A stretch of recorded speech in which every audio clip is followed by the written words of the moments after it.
Alright, what is up everybody, and welcome back to another episode of Skate and Preserve. So as always, I want to thank each and every single one of y'all for tuning in. It truly means the world to me, man. We just hit 500 subs, so to all the new subscribers, welcome to the channel. All my old subscribers, welcome back. If you feel so inclined and you like the content, give me a like, subscribe to the channel. And also, if you'd like to, go ahead and give me a follow on Instagram at Skate and Preserve. I'm a little more active on there. I post a lot of my collection, a lot of my personal skate clips. So if you'd like to, go give me a follow over on there. Let me know you're from YouTube. I love interacting with you guys. I love the crossover there. So with all that out of the way, if you couldn't tell from the title, today's video, we are going to be speaking on hockey skateboards. So this right here is the board I'm riding right now. It's a little, it's getting toward the end of its life. Well, for me anyways. I'm sure a lot of people are going to look at this board and say it's somewhat fresh, but I change out my boards pretty frequently. But yeah, my last board I was skating was a hockey. Liked it so much I decided to get another board. Liked this one so much I decided to do a video on it. So we're going to be going over a few things with hockey. First off, we're going to be going over the shape, the concave, all that stuff. And then we're going to get into some of my personal pros with this thing and some of the cons. Now, all of this that I'm going to be speaking on is my own personal opinion.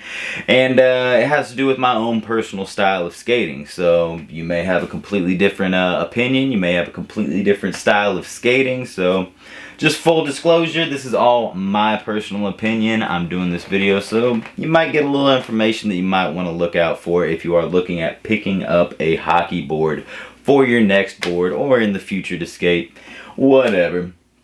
So the first thing we're going to talk about is the shape, the size, the concave, the wood, all that good stuff. So I did a video not too long ago on FA. If you didn't know already, FA and hockey are sister companies. They're pretty much the same exact entity, just with different teams, different kind of artistic styles when it comes to their graphics.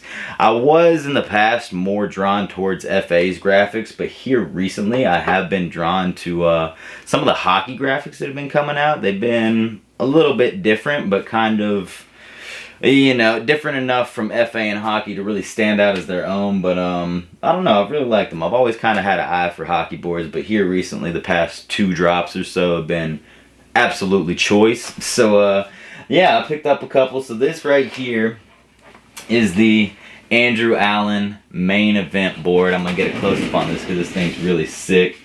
So you got hockey right there, and then you got, it's supposed to kind of mimic a like a baseball card or something that is in there. This is just a plastic insert with the graphic printed on the underside of it and kind of beveled into there. Now, I hadn't really seen this on too many hockey boards. I see this plastic insert more on the FA boards, and they kind of have them fully in the middle. So it was pretty interesting to skate this one. Now I have, I don't know where you can see it over here. I would show it, but I got it screwed to the wall, made a little lamp out of it because I was feeling creative one day, so can't really show you that one. But yeah, and then this board right here, the Kevin Rodriguez souvenir deck. This is the one that I am currently skating, and I liked both of these boards so much that I decided to get an extra one and get them in my collection. So first things first, the concave. Now with hockey boards, they are pretty similar to FA boards. I mean, exactly similar. And I'll just go ahead and show you. So these 2 boards on top are the hockey boards, and that board on the bottom is an FA board. So as you can see, they are all pretty much identical in their steepness, their concave, their shape, all that good stuff. These are all 8.5s. That's all I skate is at 8.5. So keep in mind while I'm talking about this stuff, this is solely for the 8.5 boards. I have heard from some individuals that the different sizing of the boards can have different steepness and different concave. I don't know how true that is. It's just something I've heard from others. So I'm only speaking on the 8.5s that I have skated. So these are, I believe these boards are PS sticks. Wood, I'm not 100% sure on that. I probably should have checked that out, but they feel very similar in their wood type to GX 1000s or quasi boards that I've skated, and they also in their steepness and concave are very similar to GX 1000 and quasi boards. So if you skated one of those two brands, or if you skated a FA board, then you pretty much already know what you're gonna get. It's pretty much the exact same thing, but just for the sake of being, you know, pretty clear with what I like about these boards, we'll just get into it a little bit. So the first thing I want to talk on is the nose and the tail. So as you can see from this board, the nose is pretty steep on this thing. The tail is pretty steep as well. The nose and the tail are super fat, super square, and if you've been watching my videos, you know how I feel about square noses and tails. I love them.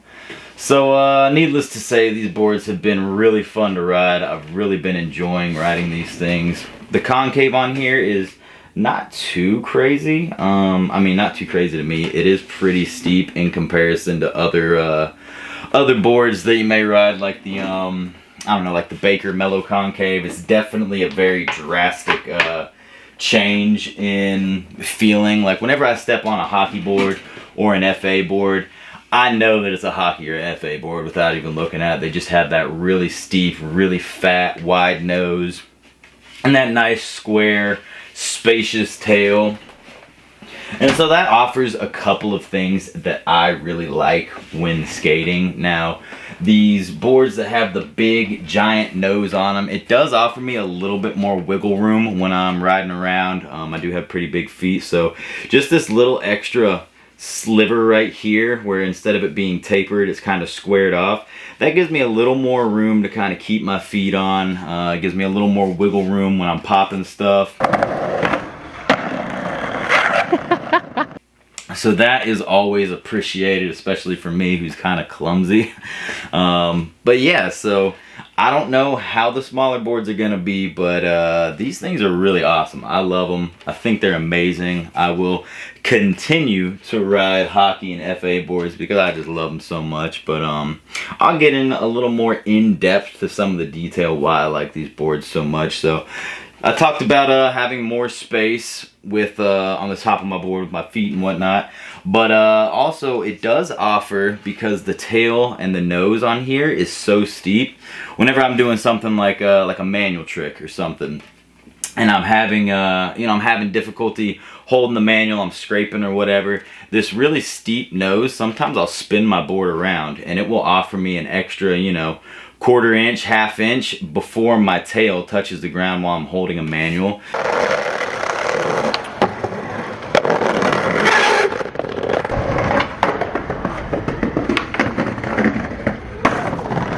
Yeah, it's really easy to hold a manual with this thing. Another thing for me, and I don't know how much other people are going to agree with this, but I feel I have more pop with these boards. Now, I know with that steep tail, steep nose, you have to really try a lot harder to get a crisp pop because there's more room between the ground and your tail, as opposed to something that's got a mellow concave. It's going to take less effort to pop. But I've always found when I'm skating a steep board, like with a steep tail or a steep nose, I guess I'm just used to skating heftier setups, that it really, the more I snap, the better pop, the higher I'm going to get.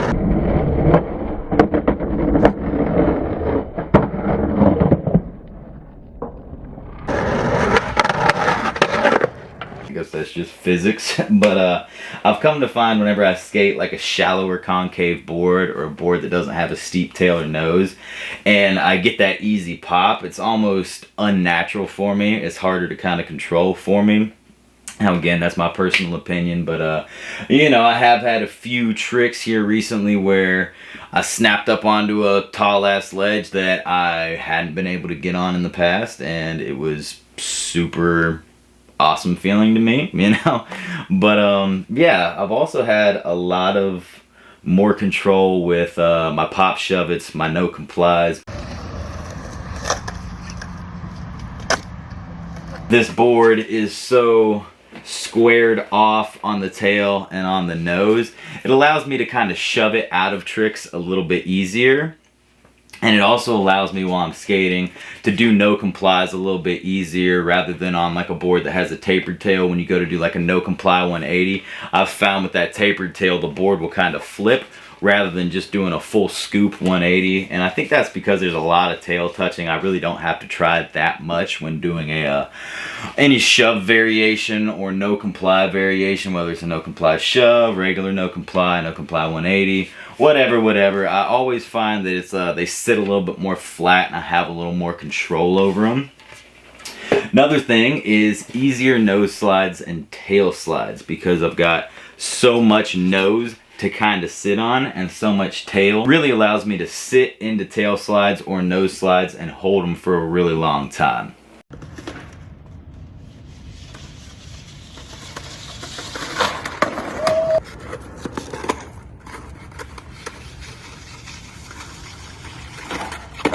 Oh my goodness.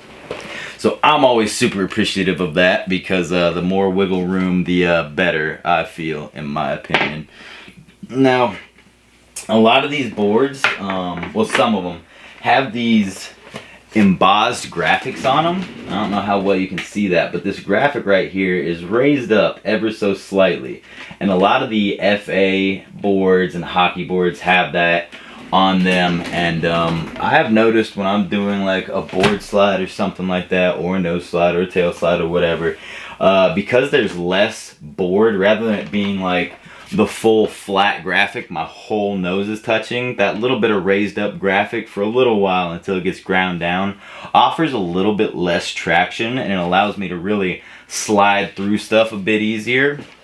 And then also with these boards right here that have this plastic insert in the middle, it's almost like a plastic slide plate almost in the middle. So when you're doing like a board slide or something, it's real easy to hop into a board slide, slide through it, lift off real quick, and get a really solid board slide.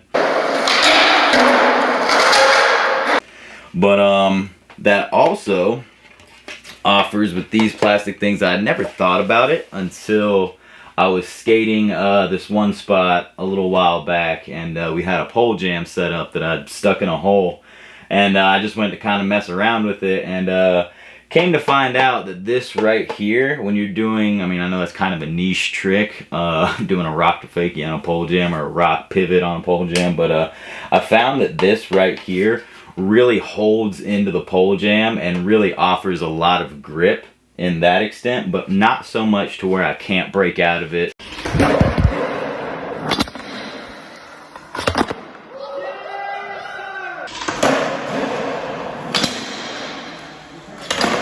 Yes, sir! Yes, sir! So, you know, if you're into doing weird tricks like that, then might want to look at one of these things. And then another thing, man, when you're skating these boards and you're holding, well, I mean, it's kind of ground down on the nose and tail now. That's all kind of gone. But when you're holding one of these things, like when you're getting ready to throw down, it just feels so dope. Like holding one of these that has the embossed graphic on the top of it, or on the bottom of it, excuse me, just feels really dope. It looks really dope looking down at this board, looking down at the steep ass concave and just riding these things. They're just a really solid, fun board to skate, a fun board to hold, and a fun board to look at. Hence why I grabbed two for my collection to go on my wall. But yeah, now to kind of get into some of the cons of these boards. Now, they're not really too much cons for me, but maybe just something you'll want to look out for if you're wanting to skate one of these boards. Because these boards, most of them are dipped. Like this one is a full black dip. Some of them are dipped, some of them aren't. Like this other one's not dipped, but it really does kind of make your top of your board look a little more beat up. Now that's not really anything that's that big of a deal. I mean, if you're skating it, they're gonna get beat up or whatever. I know some people do not really vibe with the dipped boards like that, but that's one thing to just kind of look out for. Another thing to look out for, since these boards are so square on the nose and on the tail, it makes flip tricks just a slight little bit harder to flip. Now I've heard some people really love the square tail, especially for tray flips, because it has this little corner right here, and it offers them a good place to kind of flick. They know where to do it. Some people can't stand it, but I'm not one of those people. I can't do tray flips, so it doesn't really bother me that much. But when it comes to other flip tricks like that, you know, a tapered tail and a nose might be more beneficial to some people, just because you don't have that extra corner that's you're having to flip through. It's got that taper, so it just kind of rolls. So that is something you might want to look out for. And now the last thing that I've kind of noticed, and this might just be from me because I suck at manuals, but I've noticed that when I skate them, I've noticed that I kind of get razor tail just a little bit quicker than other boards. But to be fair, I'm not that good at manuals, so I scrape a lot. So I think that'll happen with pretty much any board that you're skating if you're not that good at manuals like what I am. When it comes to hockey boards, I mean, honestly, for me, these boards are 10 out of 10. Whether it's hockey, whether it's FA, 10 out of 10 for sure. I mean, I'm lucky enough to where my local shop, Black Sheep, carries FA and hockey boards. They sell out pretty quick, so I try to grab one or two whenever they come in. But I'm lucky enough to be able to go in, kind of get my hands on them, look at them, make sure the concave, the nose, the tail, all that stuff is kind of the steepness I want. I've never ran into any inconsistencies with the concave. Luckily, I'm able to go in, kind of put my hands on them and look at them. But if you're somebody that does not have a local skate shop around you, or your local shop does not carry hockey or FA boards, then I hope this video will offer you a little bit of insight into what to expect when you get one of those boards. Yeah, so I really hope that this was an insightful video for y'all. If you like it, definitely let me know. If you want to see something reviewed, you want to see something on the channel, leave it down below in the comments. And if not, we'll see you next time.